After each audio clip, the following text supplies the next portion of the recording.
You came at the perfect moment when everything's blowing up.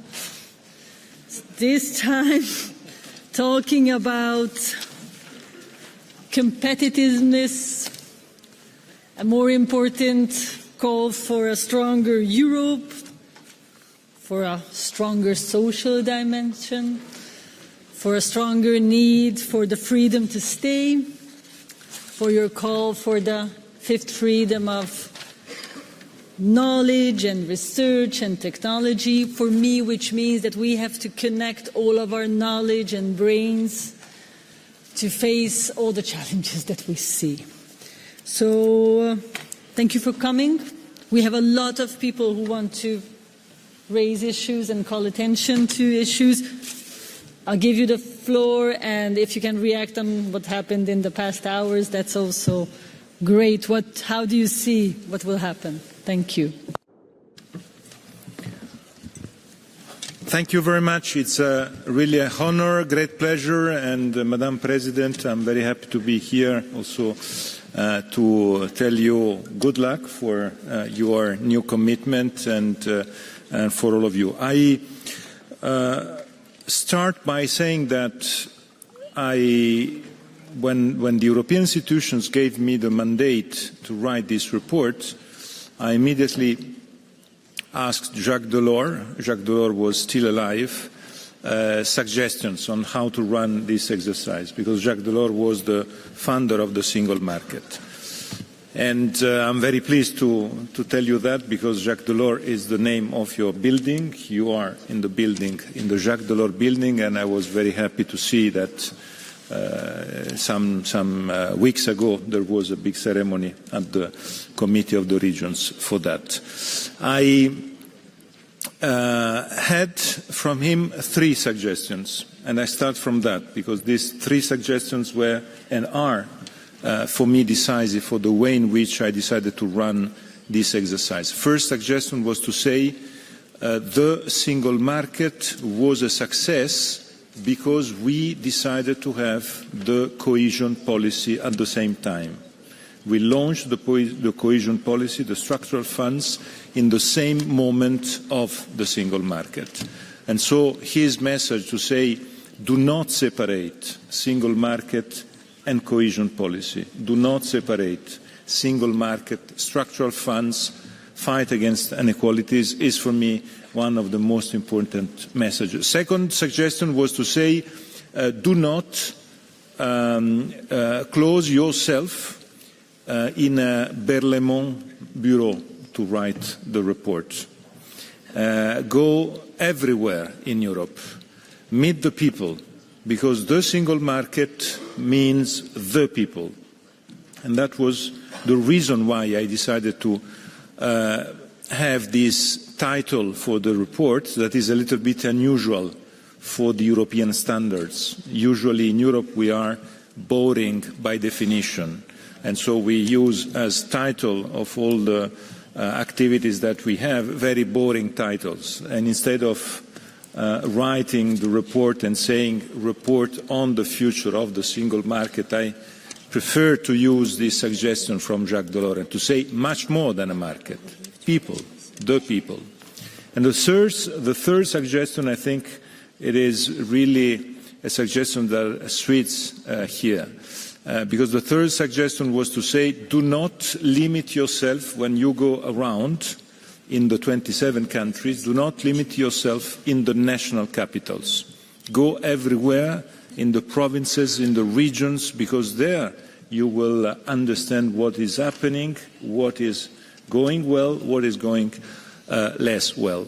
This is why the exercise was a bottom-up exercise, and I have to thank you all, because the Committee of the Region was, since the beginning, protagonist of this exercise. I received a lot of suggestions. I thank you all. I met many of you during this period, both in Brussels, in the regions, and also in some of the events that the European institutions and the Committee of the Region organized. Competitiveness is the center of this legislature and has to be the center of the relaunch of the European Union. Competitiveness means security today, and security is not just weapons. Security is a broader term. And I wanted to use the term security in my report as a broader fil rouge. Security means being energy independent. Security means being in a connectivity mood. Security means fight against the climate change. Security means resilience. Security means being able to overcome the bureaucracy that sometimes creates so many problems to our companies and our enterprises. This is why in the report the idea to work for the integration of the three main subjects that are today not integrated at European level, energy, financial services and telecom, was exactly the big push to try to scale, and to scale in a way in which we, in my report, I never pushed for gigantism. It is not something that, for me, is the right recipe. What I stressed a lot is the topic of scale, the need to scale, because when the single market was created, we were, in Europe, the member states were big countries in the world. Today we are all small countries, because the world has totally changed. And the big changes at the world level are part of the reflection of my report. One, this need of scale is the only way to be competitive with the rest of the world is to be competitive at the European level. And I think what happened yesterday in Washington, D.C. is giving up a great wake-up call on that. And at the same time, the other big point is what you, Madam President, you referred on the fifth freedom. The fact that the single market was created not only in a time in which the European countries were all big countries in the world, and today we are not big countries. Europe has a big dimension at world level, but the member states, we are all small countries today. But the key point was the fact that the four freedoms were not enough for the economy of the future. Because in the four freedoms, goods, services, capitals and persons, we see the economy of the tangible, not the economy of the intangible. And this topic on innovation, research is absolutely fundamental. And that was the other key issue, and this is the other key issue of the report. You mentioned the freedom to stay. I spent 1 minute on that, on the 3 final minutes, because I think the freedom to stay has to be one of the flagships of these 5 years of this European legislature. Why I say that? For the very simple reason that today the brain drain, the problems that we are having in the different regions with inequalities, the fact that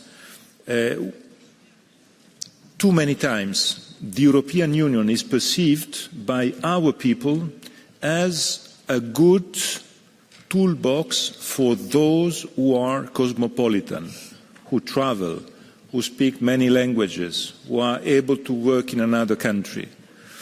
Many times the European Union is not perceived by those who are not cosmopolitan, don't want to speak more languages, don't want to work in another country, not as a toolbox, a decisive toolbox.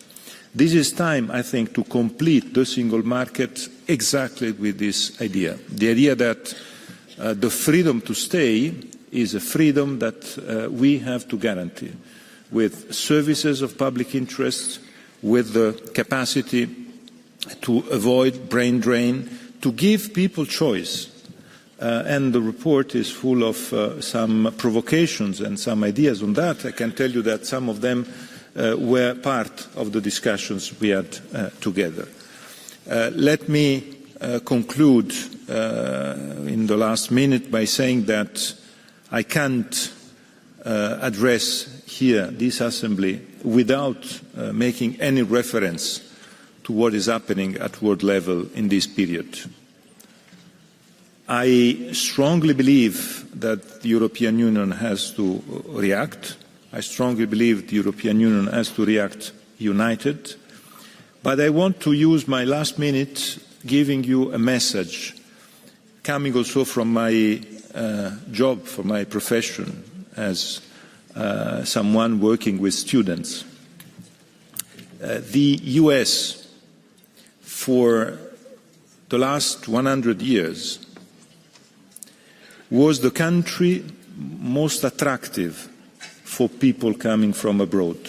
The message from the US was, come here, exploit your talent, your dream will be our dream, and we will grow together. That was the reason of the success of the US. I think it is time today to know that the message that from the President of the US is coming is the message, don't come here. We don't want you.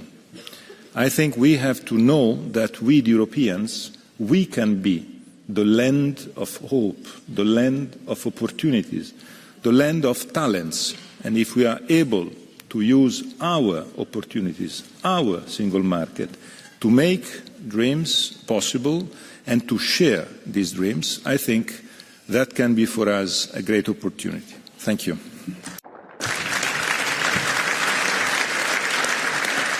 Thank you very much. It's time for Europe to drain the United States and invite all the scientists and brains to come and work with us for people. I will give now the floor to the members. Alberto Cirio. Grazie cara Presidente e grazie di questa opportunità.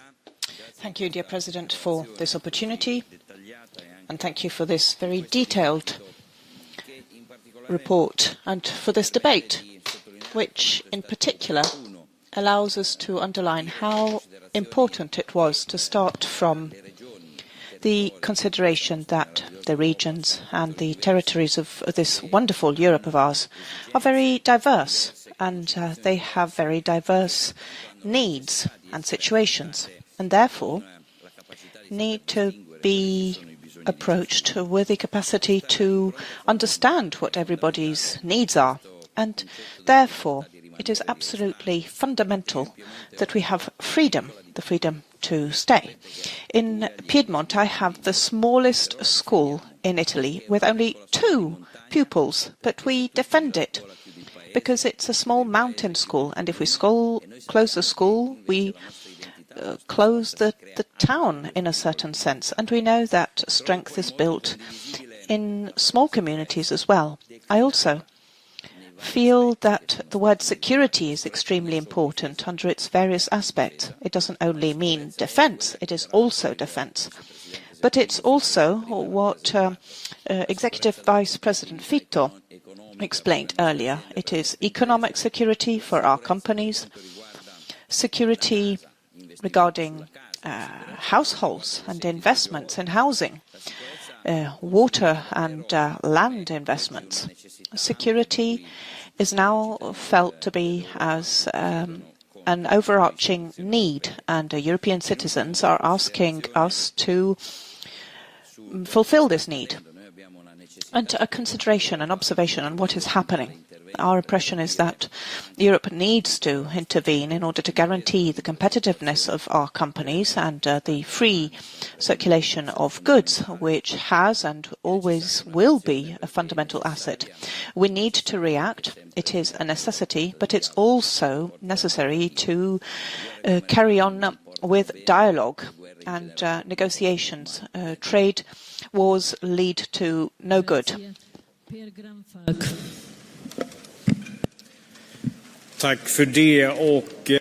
Thank you so much. I would like to start by saying that it's a liberation to hear, Mr. Letta, how you've been working with the internal market from the perspective from the bottom and upwards, because we who are here, we know that the growth from the base is done at a regional basis, because that is where everything starts. Companies are created. We have education in order to meet the challenges we have. We often talk about the competitiveness of Europe, but in Brussels we often forget that it's created at a local level. And every time that we make decisions that influence the internal market without listening to the region, we're going to lose our pace. If we want to reinforce the competitiveness of Europe and build a stronger Europe, which is really necessary right now, we have to follow your ambitions about listening from the bottom and upwards.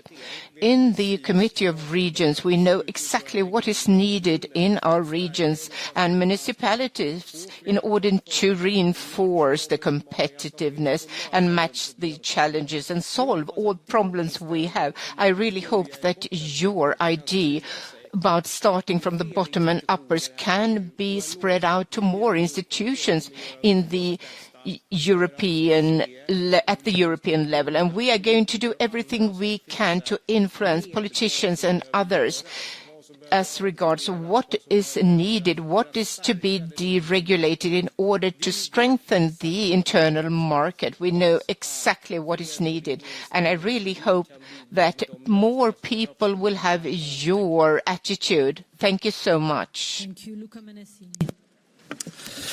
Merci, Présidente. Thank you, President. And President Letta, and I would like to thank you not only for your contribution today, but for your active commitment and a visionary commitment towards a stronger and better equipped Europe that is also fairer.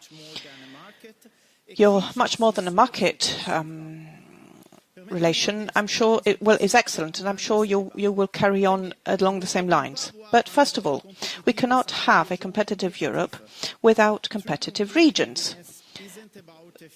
Competitiveness is not about a few starts, it's about lighting up the whole map of Europe.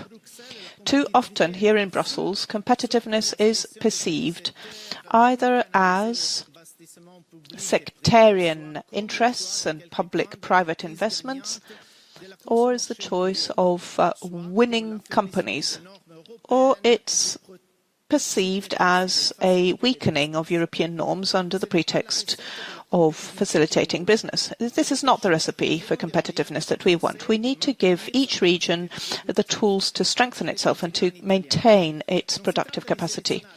It is not a question of selecting industrial areas or to select just a few companies.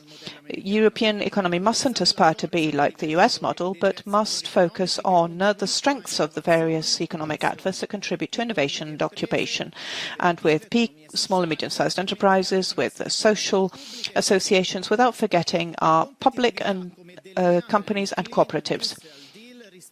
The Clean Industrial Deal best responds to the needs that we have in the European Union, and it is therefore essential to establish priorities here in public procurement in order to support local and social economy.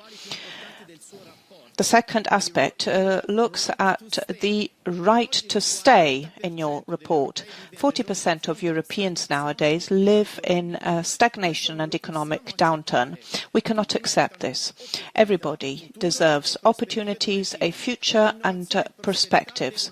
Innovation and prosperity must reach every corner of Europe.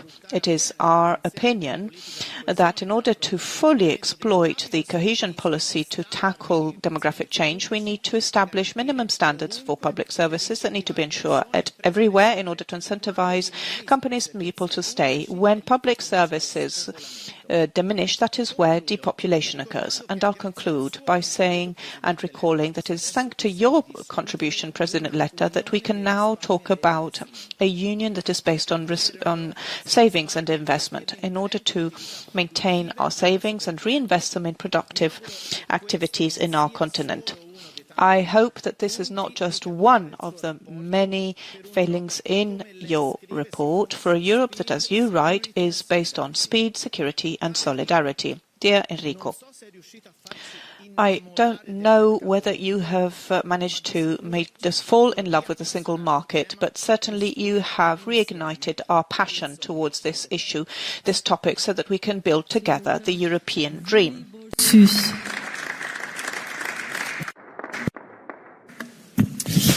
Merci, Madame la Présidente. Thank you, Madam President. Dear colleagues, first and foremost, I would like to thank you for your excellent report on the future of the single market.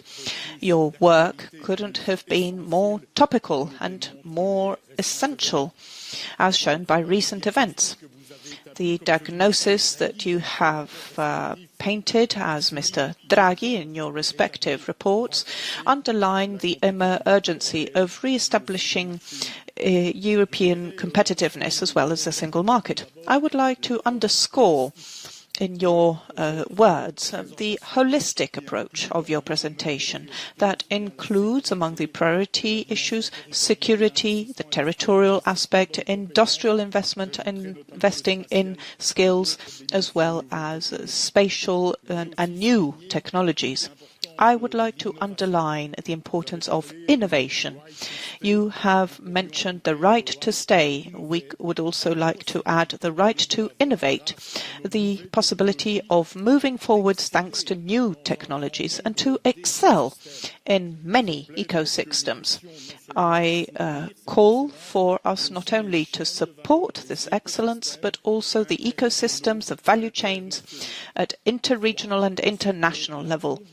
Thirdly, we know that the combination between research and the valorization and the transformation at manufactural and industrial level are essential. Our capacity to transform the results of research into businesses and jobs are clearly essential elements. And I'll conclude, as Madam President, you reminded us of the human aspect. We need to mobilize our human resources, our intellectual resources, whether they're internal or come from outside. And they are probably one of the absolutely essential pillars of our competitiveness and for the future of Europe and of our regions. Thank you very much for all this work. You can count on the regions and the municipalities. They will be absolutely mobilized in the same direction. Dear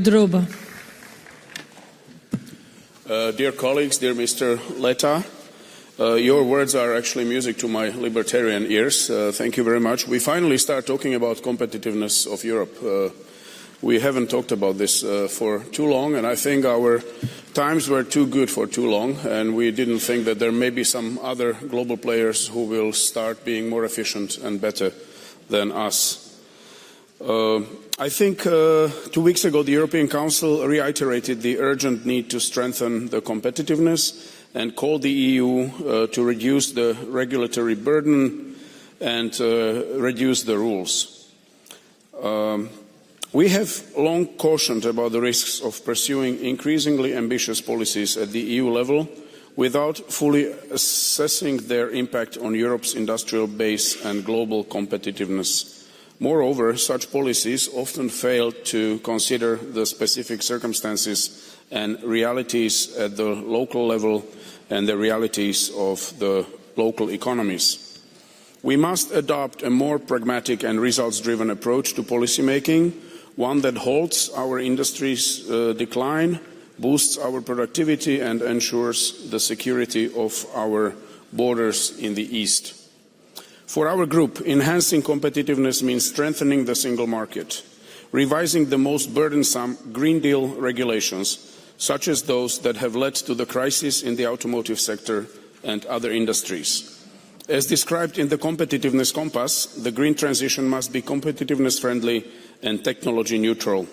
The EU expanding regulation has contributed to stagnation, imposing burdens that stifle the growth potential of businesses across our regions. A competitive Europe starts in the regions. If we want long-term growth and resilience, we must put regions at the heart of EU policy making, ensuring that the decisions made at the EU level actually work on the ground in the regions. In the regions, we know what to do and how to do it, and I think we know how to make Europe competitive again. Thank you, Tadeusz Truskolaski. Pani Przewodnicząca. Dear President, dear members, I've been following the debate with a great interest. This debate leads to one conclusion. Europe, and especially the Committee of Regions, speaks with one voice. We have joint goals. Today, the competitiveness is being mentioned in all possible forms. We are mostly interested in the overall competitiveness of the European Union, but this European competitiveness is built out of competitiveness of particular regions and countries. This is a lump sum.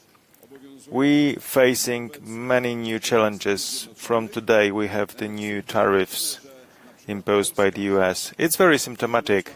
For example, Poland is burdened with 20%, Ukraine with 10%, and Russia as well as Belarus with 0%.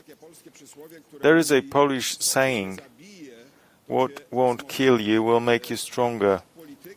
This policy run against the European Union is strengthening us, simply.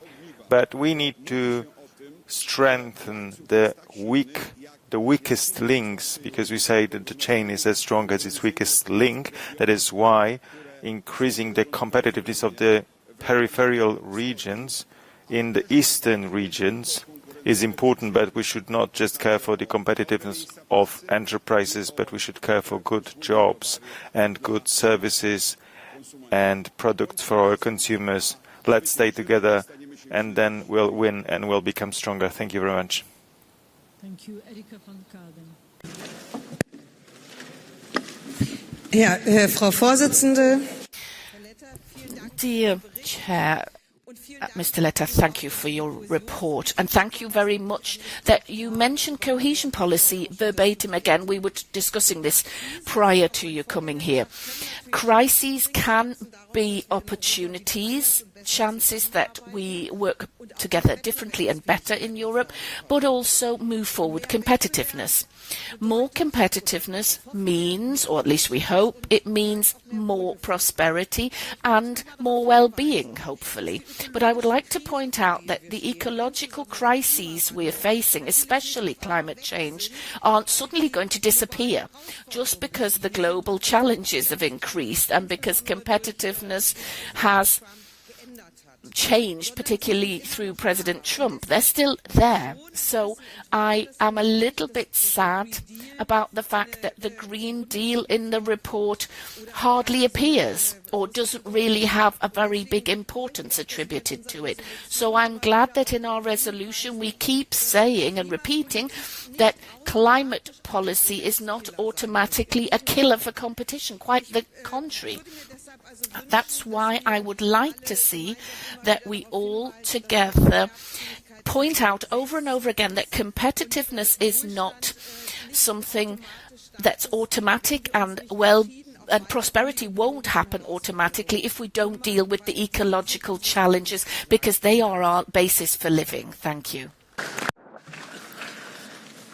Now we move for the 1 minute, and I had to limit it because we've run out of time. So we start with Anne Beignet.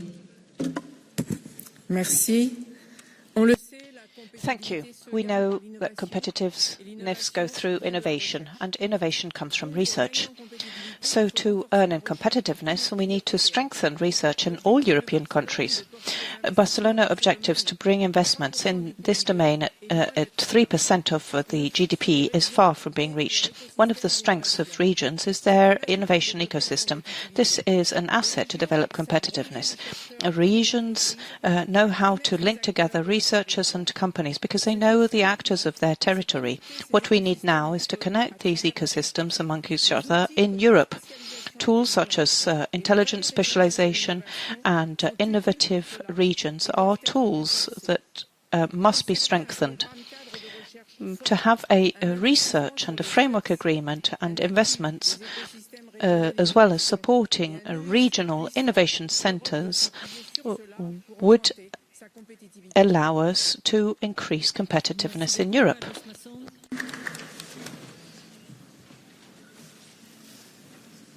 President Amazon? No? Okay, then we move. Yes. He's coming. Okay.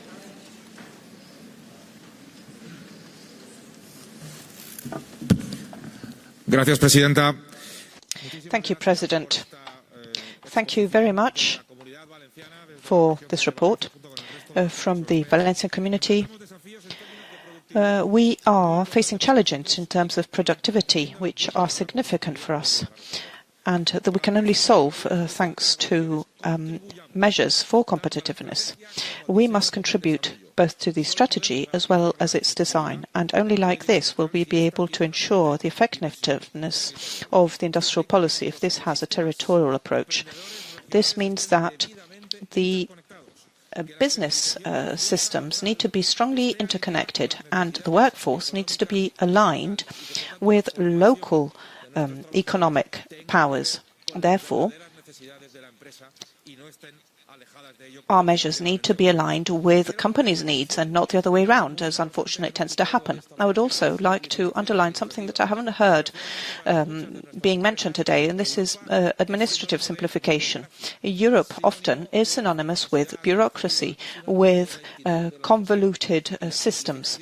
And therefore, simplification must be a fundamental pillar of European policies, particularly for our regional and local companies. All of this is possible thanks to the joint work of our institutions. And lastly, I would like to ask you to declare a war against bureaucracy and ideological sanctions, as well as useless tariffs. Thank you. Caro Presidente Letta. Dear President Letta, dear Enrico, it is a great pleasure to see you once more and to note the quality of the work that you're submitting to us.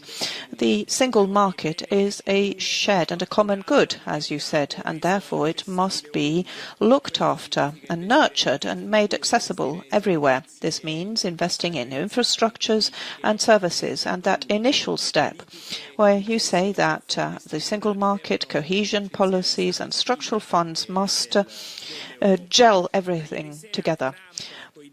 Since yesterday, Trump imposed tariffs on the European Union and therefore closed the doors of the United States. And we must be, as you said, a beacon of hope and competitiveness, where we can attract the hopes and expectations of young people around the world. In Tuscany, we have tried to do this by launching the 2050 Tuscany project in order to bring everybody together. And thanks to your support, we shall try to do this. Thank you.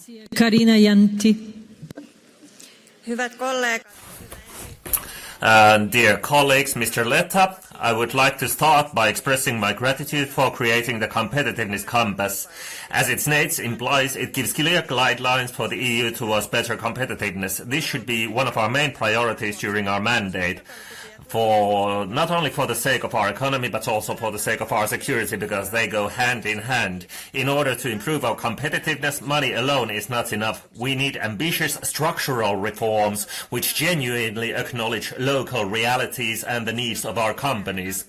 The Commission should reassess and carefully test all regulations, many of which burden business operations and innovation. Even though I am happy with the new SME and competitiveness checks, as well as the objective to reduce the cost of all administrative strains by 25% and for SMEs by 35%, we have to do much more if we want to compete with the USA and China.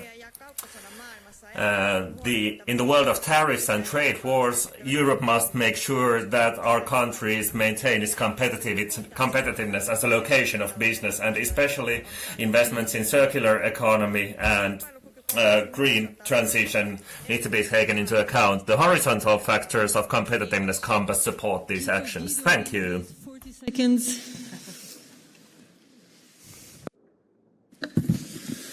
Voorzitter, beste collega's, meneer Letta. Chair and Mr. Letta, the competitiveness will make us more resilient also for the green industry. And we're under huge pressure, and also steel and chemicals are the backbone of our community. Especially the chemical industry is at the basis of all the industry. In order to have a good and resilient Europe, we have to look at the circular economy. Because of innovations, we can actually increase our strategical power as also our resilience and our competitiveness. We are the people who are executing everything. In Europe, we should actually cooperate with also universities, and therefore we support the European policy. So, indeed, we should have enough financing and good cooperation between cities and regions. And I would like to invite you for the European Circular Economy in the north of the Netherlands on the 10th up to the 12th of June. Thank you very much. The first is that European competitiveness depends on both the private and public ability to accelerate the transfer of scientific knowledge to concrete results, and we need to take them in active use. Second point is that we need to stress the need to intensify efforts to develop these place-based innovation ecosystems and their collaboration. And the third point is that in cohesion we need as well digital cohesion. Not only economic, ecological, social. They are all very relevant, but nowadays it's as well digital. Thank you. Thank you. Emil Bock, 30 seconds. Dear Prime Minister Letta, your report is not just a warning, it's a vision. You said clearly that Europe needs 800 billion euros every year just to finance the existing priorities, and we do not take into account the defense or the competitiveness. So, clearly, we need new resources, and you are offering the solution, the union of savings and investments. My question is, are you ready? Are we ready to do that? How do you see Europe in 10 years from now on if we are not going to do this step now? I think, and my question is, do you think that in Europe now there is a political willingness, a political courage to move forward in order to finance our priorities? Thank you. Thank you very much. I am closing now the debate. I'll give the floor to Enrico Letta. Please, the floor is yours, and then we still have work to do. How many seconds I have?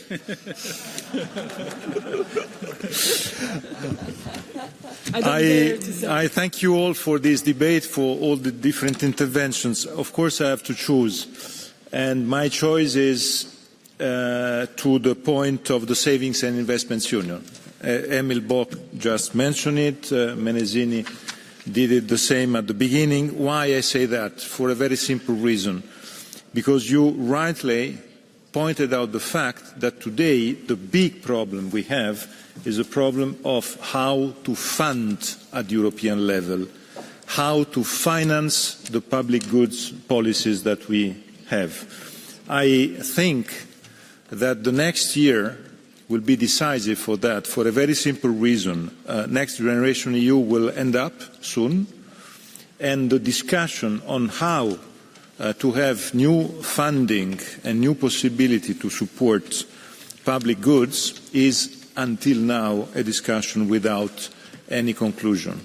And we know very well, because you are coming from everywhere in Europe, I visited all the member states, I can tell you that I know that in Europe there are different visions on how to put money and how to finance And I know very well that the only solution can be, as Mr. Markula just mentioned, a good public-private cooperation. And that means, on the private side, the only possibility is to integrate the financial markets, changing completely the strategy from the old and ineffective capital markets union to this idea of the savings and investments union that I put in the report. I'm very happy because I saw the Commission putting this topic at the center of the competitiveness compass, and the fact that this point is central with the proposal from Commissioner Albuquerque some days ago is for me a big point positive for the future.